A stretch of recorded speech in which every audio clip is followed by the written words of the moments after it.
My first visit to Cairo for Human Rights Watch was 20 years ago.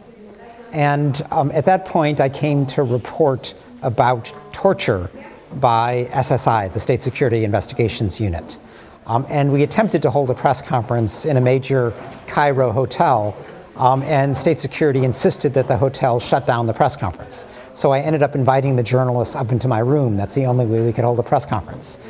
Today it's obviously very different. I mean, not only did we hold a press conference here at the Journalist Syndicate very openly, but I've spent the last several days meeting with the most senior government officials. And perhaps most important, we saw the SCAF, the Supreme Council of the Armed Forces. So it is an optimistic moment. It's a moment in which there are great possibilities, much more so than I've ever seen before during my many visits to Egypt. But it is still an incomplete revolution. This time, it clearly is much more open to talking. But particularly the SCAF, which does not have a lot of experience dealing with NGOs or human rights groups. Our meeting, the general in question sometimes bristled at what we thought were perfectly ordinary suggestions, but other times was willing to have a serious conversation and made certain important commitments about the future. For example, a commitment not to use these horrible virginity exams against women who are detained anymore. They denied that they did anything wrong.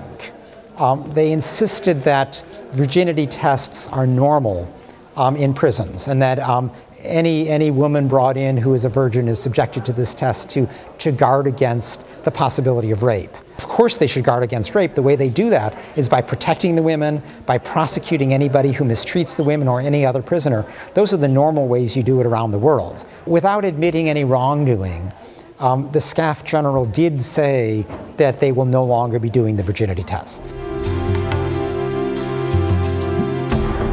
One of the things we brought up with the SCAF was the practice that has happened in a few cases of journalists who accused the military of wrongdoing were summoned for questioning.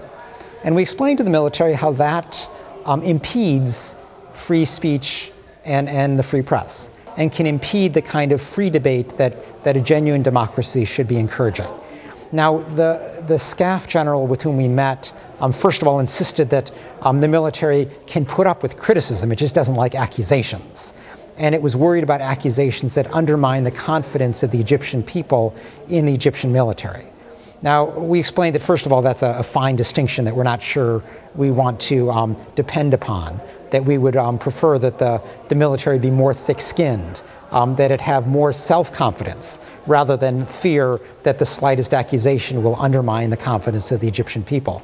The general said, oh, all we do is invite the journalist in for a conversation over an American cup of coffee, as if nothing nefarious can ever happen over an American cup of coffee. We all know better. We didn't, in the end, get a commitment from him, but I do think we were able to make clear that this practice had its negative side. I think that the military is learning on the job.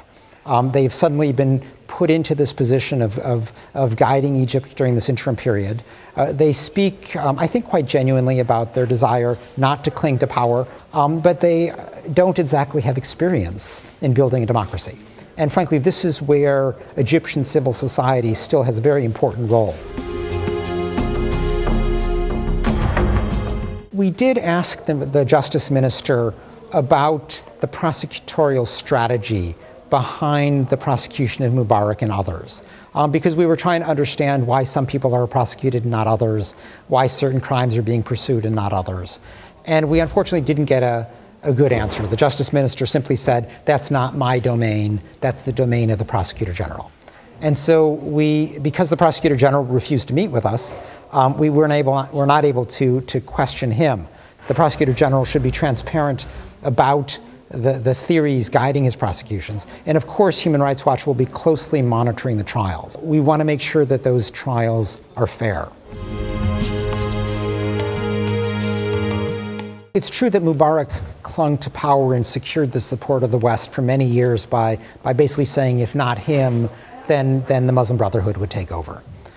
For Human Rights Watch, the issue for us is that any government respect basic rights.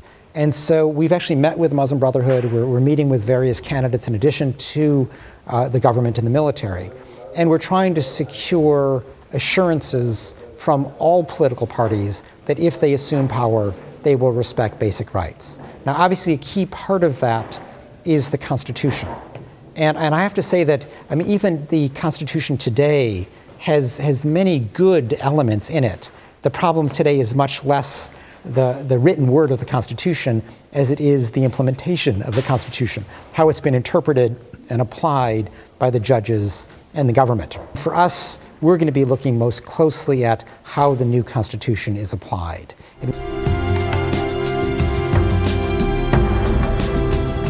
I hope that the military today and the new government that emerges tomorrow will have more humility.